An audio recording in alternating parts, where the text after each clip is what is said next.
Bismillahirrahmanirrahim. Assalamualaikum warahmatullahi wabarakatuh. Waalaikumsalam warahmatullahi wabarakatuh. Alhamdulillah.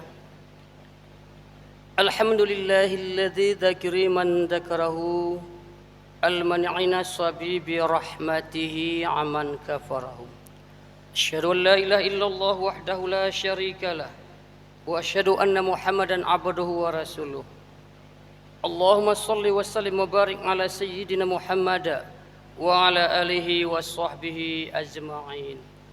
Amma ba'du fa ya ibadallah usikum wa iyaya bitaqwallah wa ta'atihi la'allakum tattaqun. Qallahu ta'ala fi kitabihil karim. Bismillahirrahmanirrahim. As-sairina ila taqwa bi imtisalil awamiri wajtinabin nawahi. Wa fil ayatil ukhra subhanaka la ilma lana illa ma 'allamtana innaka antal alimul hakim. Wala haula wala quwwata illa billahil aliyil azim. Wala haula wala quwwata illa billahil aliyil azim. Wala haula wala quwwata illa billahil aliyil azim. Para hadirin kaum muslimin salat jamaah Jumat rahimakumullah. Pertama-tama dan paling utama marilah kembali kita mengucapkan rasa puji dan rasa syukur kita kepada Allah Subhanahu wa taala. Tuhan yang Maha Pengasih lagi Maha Penyayang. Allah yang memberkahi umur kita. Alhamdulillah kita bermunajat kepada Allah. Ya Allah ya Rabbi ya Tuhanku, sampaikan umurku ya Allah ke tahun 2025 nanti. Salam dan salam senantiasa kita hadiahkan pahala kepada Rasulullah sallallahu alaihi wasallam. Mudah-mudahan dengan berkat selawat yang kita baca, insya Allah kami yakin amal ibadah apapun yang kita kerjakan kepada Allah, bila dibarengi dengan rasa keikhlasan kepada Allah, maka jawabannya pasti akan diterima oleh Allah Subhanahu wa taala. Hadirin jemaah Jumat rahimakumullah, hari berganti hari, minggu, bulan, tahun berganti tahun tanpa terasa jemaah Jumat di penghujung tahun 2024. Sebentar lagi memasuki tahun 2025 dengan pergantian tahun. Maka juga kita tingkatkan amal ibadah kita kepada Allah Subhanahu. Hadirin jemaah Jumat rahimakumullah. Pada pertemuan Jumat kali ini adalah segelumit kita mendengarkan sebuah hadis baginda Rasulullah yang sering disampaikan oleh Tuan Guru kita. Dari mimbar yang berbahagia ini kata Rasulullah yang berbunyi Bismillahirrahmanirrahim. Sayati zamanu ala ummati yafirruna minal ulama wal fuqaha fayabtalimullahu ta'ala bisalasatin baliyatin.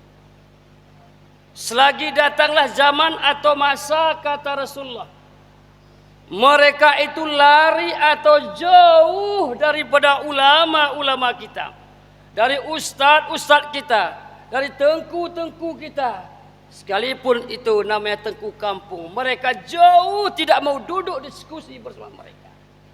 Maka Allah berikan 3 bencana atau 3 bala. Hadirin jemaah Jumat rahimakumullah, siapapun orangnya bila bergelimang dengan para ulama, para tengku, apa sih manfaat dan hikmahnya? Kata Rasul, julusu sa'atin indal ulama ahabbu ilayya min ibadatin alfis sanat. Duduk barangkali 1 jam, tidak usah lebih kata Rasul. 1 jam saja kita ngobrol, diskusi para ulama, tuan guru, kiai-kiai kita. Ahabbu ilayya, sangat kucintai kata Rasulullah, min ibadatin alfin sanatin. Daripada ibadahnya manusia itu 1000 tahun ia beribadah, lebih ku senangi duduk 1 jam dengan para ulama tuan guru kita. Itu hikmah. Dalam hadis lain nyatakan Rasulullah SAW, an-nazru ilal alimi ibadah.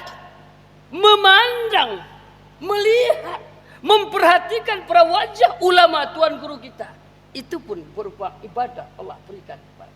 Itulah hikmahnya dan manfaatnya bila kita bergelimang dengan para tuan guru.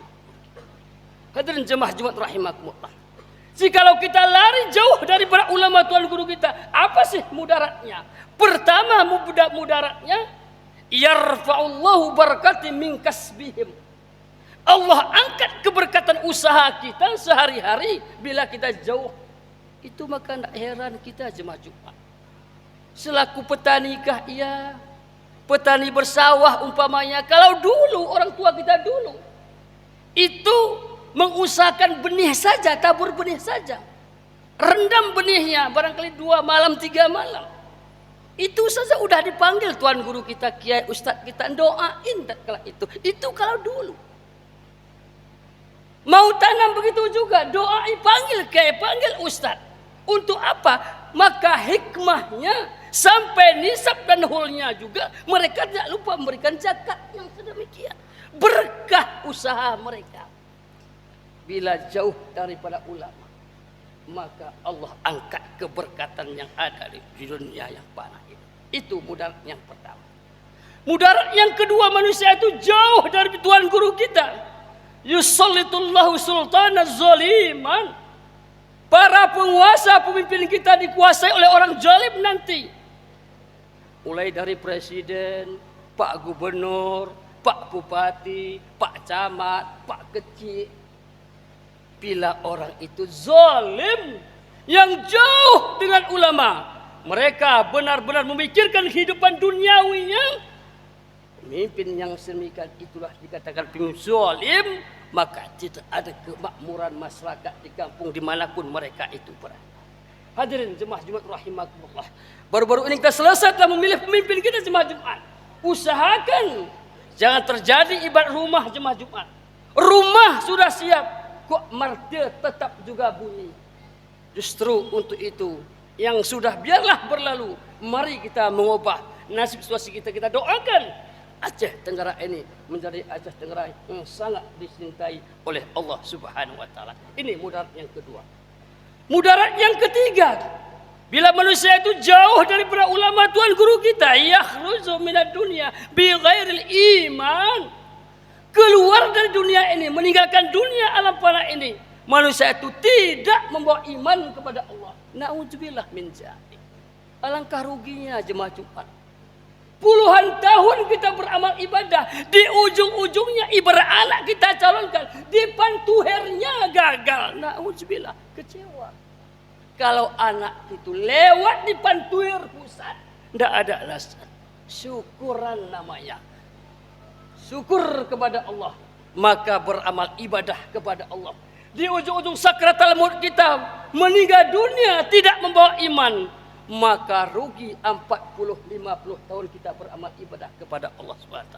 Justru untuk itu jemaah Jumat, mumpung Allah berikan berkah umur, kesehatan juga Allah berikan.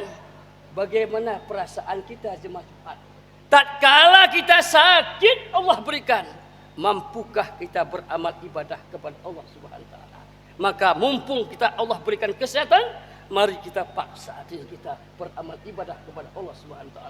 Justru untuk itu, dari khutbah Jumat yang sangat singkat ini, mari kita merapat dengan para ulama tuan guru kita. Jangan sebaliknya mencemoohi, mencaci Tengku ini lot plan kesalahan. Mana pas Tengku Enda, Tengku dia mana pas.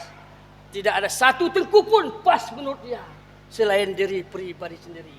Jikalau mereka disuruh tampil ke depan, mereka tidak mau. Hanya pandai menyalah-nyalahkan para tengku, para ustaz, para kiai tuan guru kita. Mudah-mudahan manfaatnya dekat dengan ulama, berkah hidup kita. Jauh daripada ulama, 3 bencana yang kita terima. Pertama, Allah angkat keberkatan usaha kita. Yang kedua, pemimpin dikuasai oleh orang zalim. Yang ketiga, keluar dari dunia ini kita tidak membawa iman kepada Allah Subhanahu wa taala. Mudah-mudahan khutbah yang sangat singkat pada Jumat kali ini mengatasi segala kesalahan dan kekurangan saya. Barakallahu lakum fil Qur'anil azim wa nafa'ni wa iyyakum min ayatil zikril hakim wa taqabbal minni wa minkum tilawatahu innahu was-sami'ul alim.